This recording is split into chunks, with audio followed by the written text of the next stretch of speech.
想利用新冠溯源诬陷中国，却遭反噬。48国加入法美大军，为何说这次该慌的是美国？由于中国的崛起之势越来越猛，美国的恶滑手段也越来越卑劣了。除了拉拢盟友在各个领域对中国进行围堵，美国甚至还将新冠病毒实验室泄露论进行大肆炒作。他们企图将病毒溯源政治化，以此作为抹黑中国的工具。但是我们都知道，到目前为止，中国已经配合世卫组织进行了2次溯源调查，而世卫的专家小组也在调查之后发布了权威报告，证实了中国的清白。但即便是这样，美国也没有打算放弃诬陷中国。在他们的极限施压之下，世卫总干事谭德赛就新冠溯源问题又再次拿中国说事。据路透社近日报道称，谭德赛在接受采访时表示，由于此前赴中国实地考察的世卫专家组在获取中国早期疫情原始数据方面遇到了困难，所以让疫情起源调查受到了阻碍。因此，谭德赛呼吁中国要更加合作，提高透明度，以便让溯源工作顺利展开。不得不说，美国霸权的影响力也确实够大的，他们的黑手都已经开始伸到国际组织的内部。世卫总干事谭德赛的表态，实质上就是一种对霸权的妥协。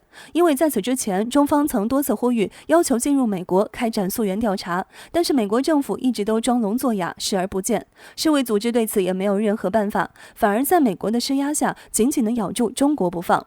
但是正义终究不会缺席，在中国一次又一次的呼吁之下，我们的努力终于有了回报。48个国家站了出来，与中国一起为正义发声。据央视新闻报道称，近日有48个国家就新冠病毒溯源问题致函世卫总干事谭德赛，要求其支持在全球开展新冠病毒溯源调查，并反对把溯源问题政治化。毫无疑问，群众的眼睛永远都是雪亮的。美国利用霸权屡次在病毒溯源问题上诬陷中国，没想到这次真的是搬起石头砸自己的脚，最后被自己的阴谋所反噬。现在已经有48个国家加入了法美大军，要求对美国进行溯源调查，所以这次美国应该要慌了。毕竟在多国的强烈要求下，如果美国还要继续拒绝调查，那他们心里一定有鬼。这样一来，会让越来越多的国家看清美国的真面目，法美大军的队伍也会因此更加壮大。为何说美国在对中国玩3把刀战略？中美关系紧张之际，解放军亮出罕见公告，美军嚣张气势是否已经到头？近期美国境内局势似乎不太乐观，所以美国想通过各种方式想靠近中国，利用中国强大的经济来恢复美国经济的不协调。不过即便如此，美国想压制中国的贼心还是不死，他们依然想通过手中挥舞的3把刀来对中国进行打压。所谓第一把刀是美军对中国南海的军事干扰。自从拜登上台以来，美军就不断派军机军舰来南海领域干扰。美军 RC-135 侦察机几乎是把我国南海领空当成了美国人自己的领空进进出出。除此之外，航母更是打着自由航行的名义开到我国南海海域游行，耀武扬威，炫耀海军实力。第二把刀就是对台海地区的干涉。众所周知，台当局之所以敢跟大陆大声说话叫板，就是误以为美国在为他们撑腰，殊不知这种愚蠢的行为被世人所嘲笑，而美国也正是拿捏住了他们这个点，用来干涉中国，想通过这样的手段遏制中国。但是明眼人都能看出，他们只是美国用来对付中国的一颗棋子，台当局却浑然不知，还洋洋得意地以为美国是站在他们的身后，是他们的避风港。这样的行为真是可笑至极。第3把刀则是经贸战，美国一直以来对中国企业以及对中国的经济制裁都没有中断过，但是美国最近似乎已经撑不住了，国内经济大幅度下滑，通货膨胀更是极为严重。美前财长姆努钦在近日也表示，如果美联储不进行及时调整，通胀状态很可能失去控制，这对当前的美国来说是一项巨大的难题了。近几年来，美国一贯使用老套路对中国进行打压，遏制中国的发展。面对这样的情况，解放军肯定不会坐视不管。据中国海事局发布的航行警告得知，在7月16号至21号，中国海军将在东海海域进行实际使用武器训练。与以往不同的是，这次解放军发布的罕见点在于实际使用武器上面。此前发布的公告没有出现过这样激进的用词。有分析人士认为，美国一再的对中国挑衅，挑战解放军的耐心，所以是时候到了该反击的时候了。这次的训练说明了实际使用武器，也就是说，如果美国再敢出现无端挑衅的行为，中国或有可能做出火力警告。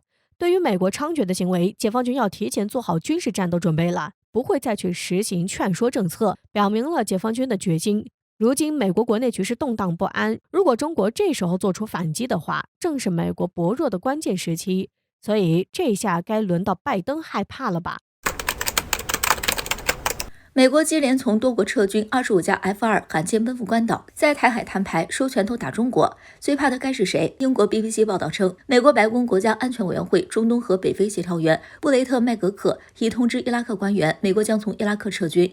美国接连从多国撤军，是收拳头打中国。虽然对于美军要从伊拉克撤走这则消息又被白宫否认了，但俗话说无风不起浪，美国刚从阿富汗仓皇狼狈撤走，遭到盟友以及国内保守派的强烈抨击。即使要从伊拉克撤，也不会太高调，而且伊拉克也没有塔利班那样强势的反政府军，美国还打算保持少部分兵力。但是美国接连从中东战场撤出兵力，外界开始了多方猜测。有观点认为美国是没钱了，美国军费债台高筑，中东美军连供应都捉襟见肘，抢石油抢麦子竟干些龌龊勾当。还有观点认为美国是想把中东搞乱，破坏中国一带一路建设。确实，自美军从阿富汗撤走后，阿富汗国内局势瞬间混乱，连同阿富汗边境国家都开始加强警备。阿富汗有个强势的塔利班，但要是美军彻底从伊拉克撤走，那将是各种势力粉墨登场。不过美军肯定不会完全撤走，美军在从阿富汗撤走前就开始考虑在周边寻找军事基地，甚至盯上了巴基斯坦。还有个普遍观点是，美国要从中东抽身，从而集中力量对付中国。从全面进攻到重点进攻，美国从中东战略收缩，搞乱中亚，搞乱新疆，可能还会加大精力在南海和台海搞事。最近拜登政府的所作所为也验证了这一点。这几天，拜登接连颁布禁令，禁止美企进口新疆任何产品，并就美企在港经商发布风险预警。接着还是财中联办7名官员，这是政治经济层面。而在军事层面，美军更是频繁调兵遣将。近日，美国军方突然发布航母与两栖攻击舰位置图，西太地区竟然零航母。如果你认为美国在印太航母出现真空是好事，那就低估了美军的险恶目的。美军航母忙得不可开交，有些和盟友紧急演练，到时候肯定会陆续出现在中国周边。此外，美国星条旗报还披露，美空军正调动25架 F-2隐身战机部署在西太地区，在关岛附近展开大规模演习。太平洋空军司令威尔斯巴赫表示，这种部署是十分罕见的。而美国更是在台海摊了牌，才时隔1个多月，美军机再次降落台北松山机场，又搅动了台海局势。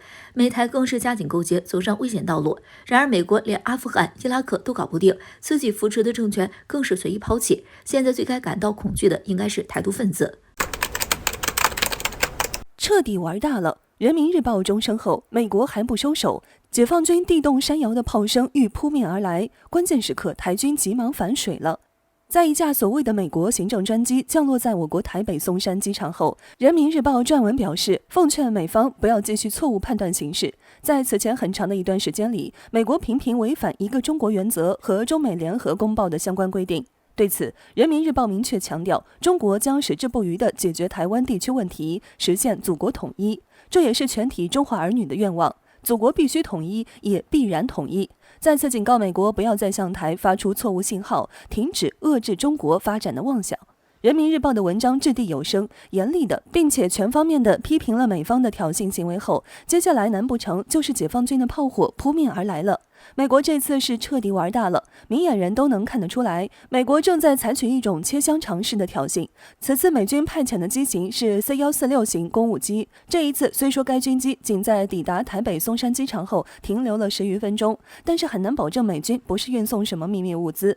现在的美国接连用擦边球的方式就台海问题刺激中国大陆。上一次美军机降落台北还是在6月6日，打着美参议院洽商疫苗的旗号来的。如今时隔1个月，美军机再次抵达台北。在分析看来，该国军机离下一次抵台已经不远了。中方不是没有给予过警告，可前提是要美方会听。而事态发展到今天这个地步，很明显美方没有将中方的警告当回事。既然如此，中国还有什么必要忍耐？尤其是台海问题属于中国内政，属于中国的根本利益，事关国本，对大陆方面简直太重要了。也正是因为美国清楚这点，才处于战略主动，试图用无数种办法利用台海问题来拿捏中国，逐步踩踏中国红线。一方面是想让中国习惯自己的红线被踩，另一方面显然也是认定了中国不会反击。因此，面对这种吃硬不吃软的国家，解放军最有效的办法就是重拳出击，一个大耳刮子扇过去，告诉美国我们不玩了，就跟俄罗斯那样不要命的反击。就算美国是全球排名第1的国家又如何？有本事就一起完蛋。总之，这种挑衅今后肯定会越来越多。现实已经告诉我们，抗议和警告早就行不通了，除非中国直接掀桌子。如此说来，台军此次看到美军机抵台后，急忙撇清关系，声称没有跟美军机接触，难不成是知道解放军被惹怒了，怕殃及自己才反水的？若真是这样，美军可要快点收手了，不要反水的可不止台当局一个。